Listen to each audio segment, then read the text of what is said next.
Que eu sou uma rosinha da vida, né? Eu fui uma rosinha.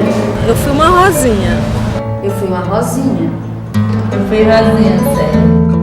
Eu fui uma rosinha.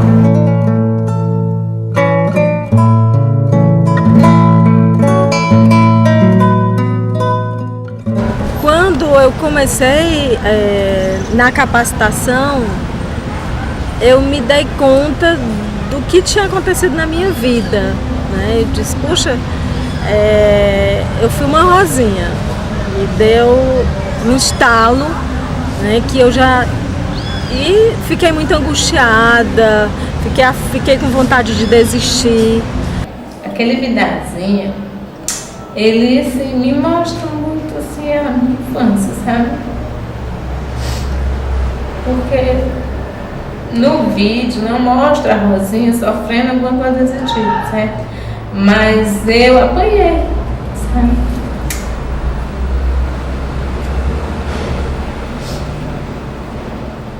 E assim, nas casas que eu ia, a criança às vezes era quase meu tamanho. Pra me cuidar delas. Se eu não olhava direito, eu apanhava. E por muito tempo, assim, eu fiquei com uma raiva, sabe, com mágoa da minha mãe, porque eu achava que ela não gostava de mim, por eu estar naquela situação, entendeu? Por ela deixar eu ficar naquela situação. Desde os 12 anos até os 22 anos, eu trabalhei na casa de família. Eu tinha muita revolta assim, dentro de mim. Morava com meus pais no interior. Uma pessoa da própria família foi olhar, dizendo que ia me dar um estudo, ia minha vida ser melhor. Né? Eu vim nessa ilusão. Essa mulher que eu morava com ela até queria me registrar. Aí eu fiquei doida, sabe? Eu chorava, não comia mais. Aí fiquei fazendo greve de fome até ela me devolver para minha mãe. Eu não queria mais ficar lá, porque ela era muito ruim para mim. Uma vez, eu estava deitada com o menino assim, balançando. Aí o cachorro estava debaixo da rede. Quando a gente foi botar o pé para fora, o cachorro se assustou e mordeu meu pé, inchou o dedo. E ela ainda me bateu, porque eu fiquei chorando alto. Todo dia eu ia para a grade da janela e ficava olhando os olhos passar, imaginando que a minha mãe ia me buscar. Mas ela não ia. Assim, até hoje eu ainda tenho uma mágoa. Você cresce, mas não passa, sabe? Quando eu era menorzinha, a minha mãe ela me deixava na casa da minha madrinha, né?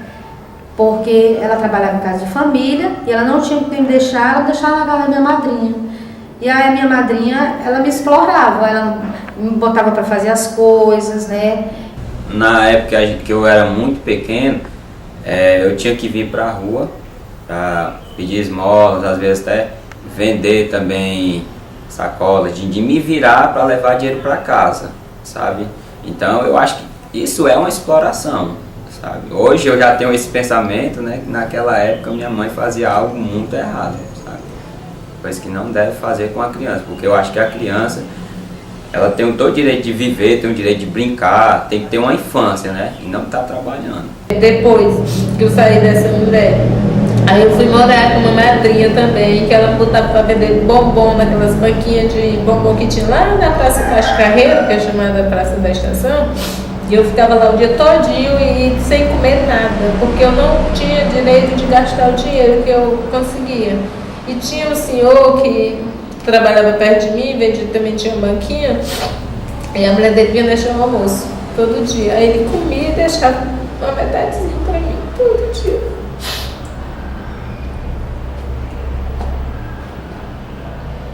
A comida que ela botava para mim era bem pouquinha. E às vezes, eu lá na minha inocência de criança, eu pegava o pão, que o pão era bem pequenininho, eu sentia muita fome, e eu tirava todo o miolo do pão e fazia umas bolinhas e colocava no bolso, né? E aí, quando eu tinha fome, eu comia aquelas bolinhas, sabe? Porque a minha madrinha, ela guardava todas as comidinhas, tudo. Era a casa muito organizada, era a casa muito limpa, e ela guardava tudo. Então, às vezes ela me via mastigando aquelas bolinhas, ela achava que eu estava mexendo nas coisas, eu acabava apanhando por isso. A gente encontra muitas pessoas que foi Rosinha, né?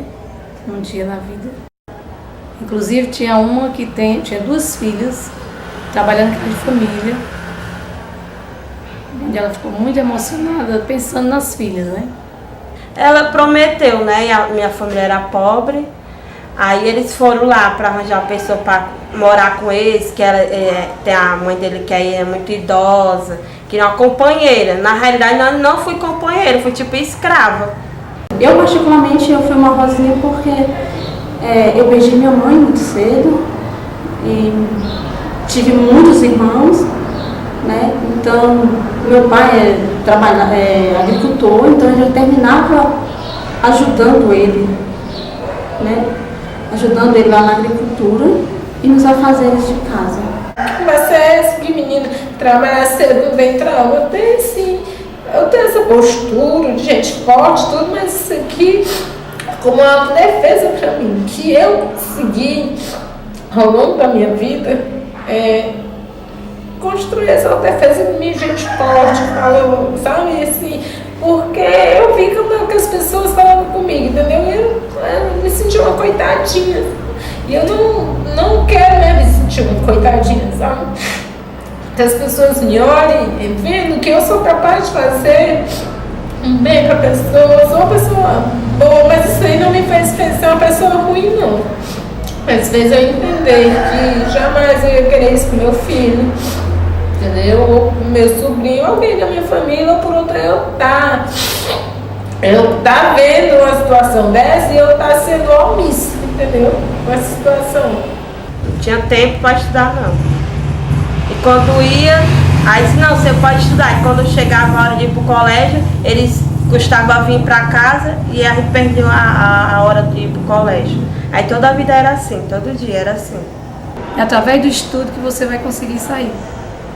E foi através do estudo que eu consegui sair e ajudei já muita gente a não ter essa posição, né, de trabalho escravo com criança. Porque é muito triste você ter uma separação da família, uma separação dos seus irmãos, pai, mãe. Você deixa um mundo para passar para outro. Assim, porque minha mãe foi Rosinha, né? Aí minha mãe odiava quando a gente... alguém chegava lá em casa, perguntando se a gente ia passar uns dias na casa dela, minha mãe não deixava. Então, porque ela já tinha passado por isso. E ela odiava a ideia de mandar a gente para casa das outras pessoas. Mas para ela, ficou aquela ideia de que ela precisava, né? Ela precisava ajudar. Não é vergonhoso dizer que passou por isso, que é uma experiência que ela passou, que ela devia transmitir e mostrar que isso é errado. Só porque você é criança, é explorado. Tem uma senhora que depois que ela assistiu a formação, ela falou que ela foi de férias para um outro estado passear, a mulher disse que era um passeio e ela foi. Ela disse que quando chegou na casa lá do casal, acordou à noite com um homem alisando. Né? Então, além da exploração infanto-juvenil, uma criança adolescente corre o risco de ser explorada sexualmente também. Né? Além de todos os outros riscos de queimaduras. Eu acho assim que, como eu, tem muitas outras Rosinhas aí, pelo mundo espalhado. Sempre que se tratam da criança, com respeito à negligência, respeito à rua, sempre me traz uma lembrança muito grande da minha infância, sabe? Não tem como não mexer comigo. Para mim é doloroso saber que hoje, né, tem muitos, né? Uma vez que nós estávamos num círculo de amigos e nossos filhos todos estavam brincando, né? E havia uma garota, por volta de 11 anos, que não brincava. E aí quando chegou na hora do almoço, eu procurei a criança, ela estava em cima de uma cadeira lavando a louça, enquanto a filha da anfitriã estava brincando. Então eu cheguei na cozinha e disse para ela ir brincar. E disse que não admitia aquilo. Nós nos mobilizamos, né, e ameaçamos também a buscar o Conselho Tutelar, o Conselho de Defesa da Criança. Então foi quando ela devolveu a criança e a amizade se rompeu. Mas a Rosinha não ficou. O que eu acho que pode ser feito é a conscientização dos pais. E procurar ver onde está o seu filho. Ou então, mesmo, não até mesmo liberando seus filhos para casa de ninguém. Que o melhor lugar para o seu filho, seja o que for que dê na sua casa, junto com seus pais.